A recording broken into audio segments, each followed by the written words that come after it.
There was once a woman who believed her anxiety was who she was. For as long as she could remember, it had been there. The tightness before social situations, the racing thoughts at night, the constant monitoring of every interaction. She had tried everything: therapy, medication, meditation, journaling. Some things helped temporarily, but the anxiety always returned. And every time it returned, she concluded the same thing: this is just who I am. One spring she began tending a small garden. She knew nothing about plants. She simply dug, planted, watered, and waited. What she noticed over weeks surprised her.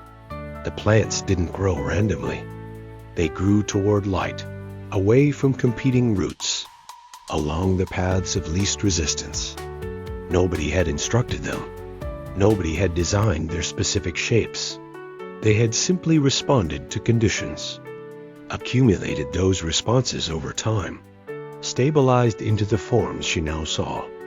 The gnarled stem that curved around the fence post. The roots that had thickened on one side where water collected.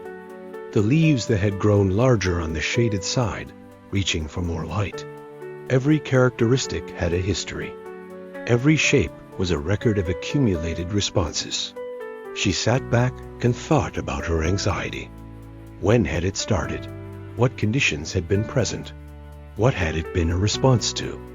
What had repeated often enough to stabilize into a pattern? For the first time, she didn't ask, "Why am I like this?" She asked what conditions produced this. And that was a completely different question. Because conditions could be examined. Patterns could be understood.